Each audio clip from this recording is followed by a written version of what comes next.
Até a próxima, Até a próxima. Pra todos. Bom, estamos aqui para falar sobre o Flamengo, o que vocês quiserem. Muito bem, muitos temas e a gente lança a nossa enquete para a Nação Rubro-Negra participar. Você acha que o Flamengo conquistará um título em 2017 ou mais de um? Você acha que o Flamengo será campeão em 2017? É F sim, é F não. Participe enquanto a gente vê aqui o bate-papo com o Fred Luiz.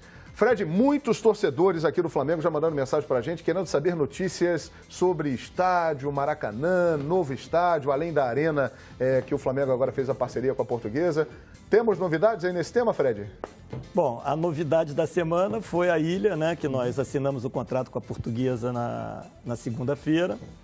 Sobre o Maracanã, o desejo do Flamengo é que aconteça a licitação que o Estado declarou publicamente que vai acontecer. Mas a gente agora ouve aí esses rumores de que também tem a hipótese de, eventualmente, o Estado concordar com uma venda do controle da atual concessionária pela Odebrecht para uma outra empresa, né?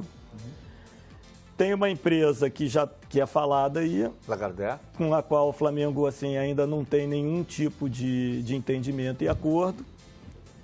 E tem agora também a CSM, que essa semana também declarou que também vai tentar esse processo da compra, que o Flamengo quer reiterar aqui que não julga a melhor solução para o Maracanã. O Flamengo acha que a melhor solução para o Maracanã é uma nova licitação, até pelos juristas que nós consultamos e tudo, é o que se considera uma solução mais limpa, de menos risco de contestação, né? Porque nesse processo da venda, o que está sendo vendido é uma concessão cujo contrato precisa ser reequilibrado. Ele ainda está formalmente, ainda lá com aquela necessidade de investimentos de 600 milhões, de fazer shopping, coisa que não existe mais porque o próprio governo tirou de pauta o Célio de Barros e o Júlio Delamare. Então não tem nem como fazer. Mas as condições desse novo contrato com a Odebrecht, elas não foram refeitas. Eu acho que vocês são da imprensa, assim, ninguém sabe exatamente qual é esse reequilíbrio. Quanto é que vai ser a necessidade de investimento? Qual é o custo? Quais são as condições? O Estado até hoje não veio a público. Quer dizer, a Odebrecht entrou numa licitação que ela tinha um potencial de ganhar um dinheiro X, porque podia explorar o Júlio Delamare e o Sérgio de Barros, e no meio do caminho mudou o processo. Mudou quase que no dia seguinte, né, a solução da licitação. E dali para frente, não houve uma alteração formal desse contrato. A Odebrecht está lá sofrendo grandes prejuízos ao longo desse tempo, o que mostra que o Maracanã também não é um equipamento assim tão fácil para ser administrado e que vai se ter lucros exorbitantes lá. Não é essa a realidade do Maracanã. Mas eu acho que principalmente nesse processo da venda, mesmo nesse processo da venda, já deveria estar claro qual é o novo contrato da Odebrecht com o Estado, que isso até hoje ninguém sabe. Então, isso está sendo feito, se for o caso, no momento em que a concessão estará sendo vendida para outro, né? Então, assim, no nosso entendimento, a gente consultou também muitos juristas, há um entendimento de que essa venda poderá vir a ser contestada judicialmente, o que vai trazer mais imbróglio ainda para o Maracanã. Fred, me ajuda aqui um pouquinho a fazer uma conta, né? Recentemente eu li em alguns jornais que o Fluminense jogou no Maracanã recentemente, botou 43 mil pessoas no Maracanã e teve um prejuízo em cerca de 50 mil reais, ainda teve que pagar. Hoje o custo para jogar no Maracanã é inviável ou você ainda é viável jogar no Maracanã? O Maracanã é viável.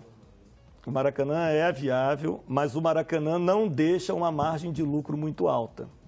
Quando você faz um jogo como esse que o Fluminense fez, com o ticket médio que o Fluminense praticou, esse jogo dá prejuízo. Ele dá prejuízo por quê?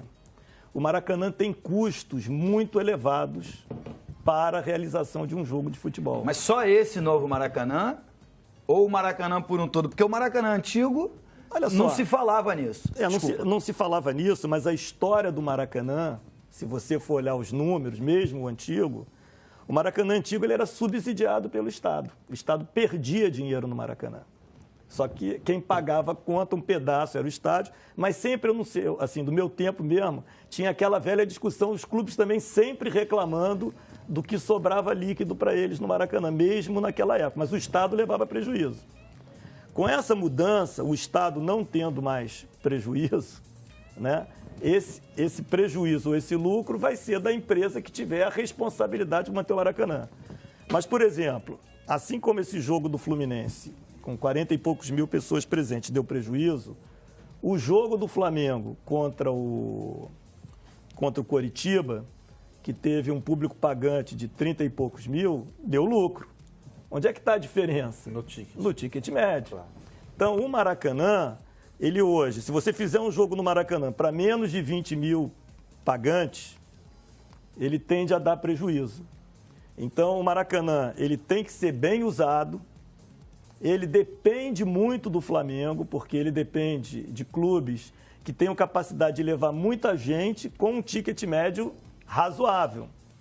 Né? Por exemplo, o Vasco amanhã vendeu todos os ingressos, mas também a 20 e R$10.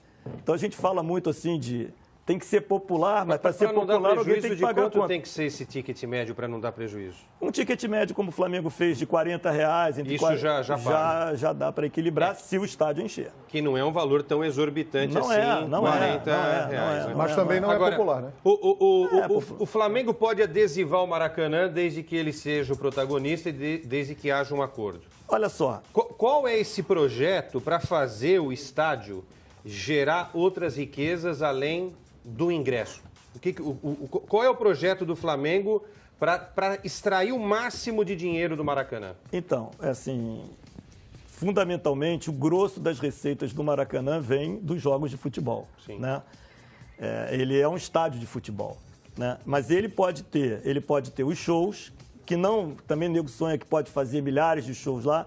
Não é viável ter tantos shows assim, cabem de 4 a 10 shows por ano, não mais do que isso. Mas ele tem uns ativos, ele tem museu, ele tem as visitações, você pode usar o Maracanã para eventos, você pode desenvolver atividades comerciais no Maracanã que tragam receitas recorrentes, mas elas sempre serão acessórias. O grosso da receita do Maracanã virá 2 jogos de futebol.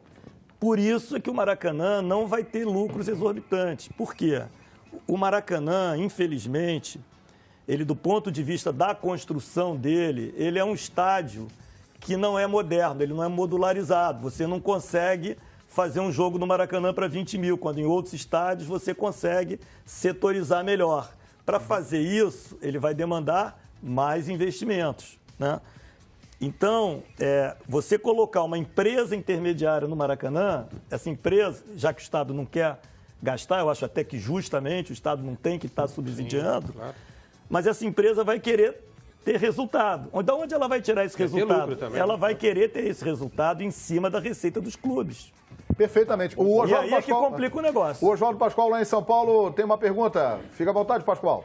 Tenho sim. Fred, você está falando do estádio e também assinou o contrato na última segunda-feira com o estádio que o Botafogo está utilizando.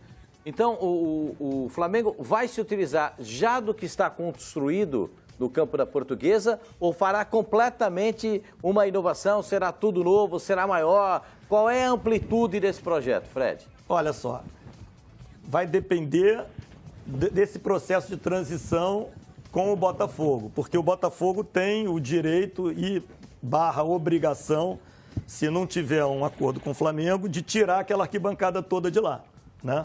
Então, isso é uma coisa que a gente está discutindo com o Botafogo, até que ponto vale a pena ele pagar para desmontar aquilo tudo e o Flamengo depois pagar para montar aquilo tudo.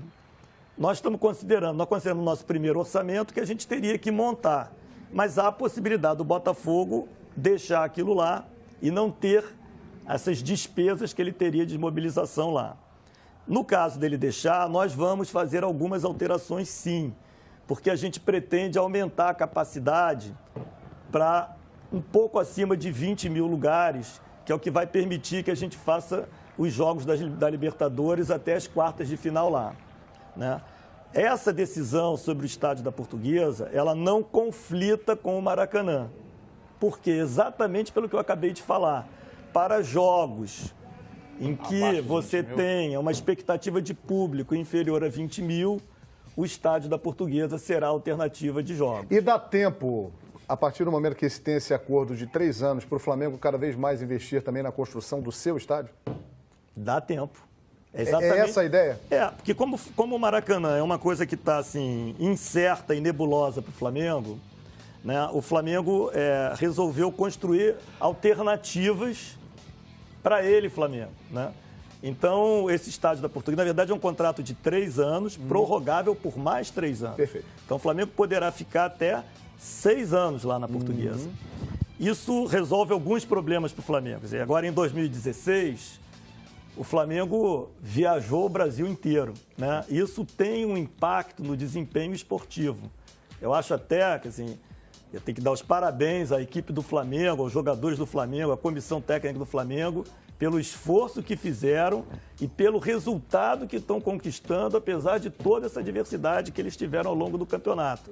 É louvável, a gente às vezes não, né, às vezes pelo cheirinho já ter ido, a gente acha que não tem sido um ano muito bom para o Flamengo, a nossa turma lá, na minha opinião... Você acha que é por isso que não chegou? Não Pra acho que brigar é só até o por final? isso, mas que eu acho que isso de alguma forma interferiu. Agora, no ano que vem, mesmo que a gente não tenha o Maracanã, nós não vamos ter mais essa necessidade de tantas viagens como nós tivemos ao longo do ano de 2016. Porque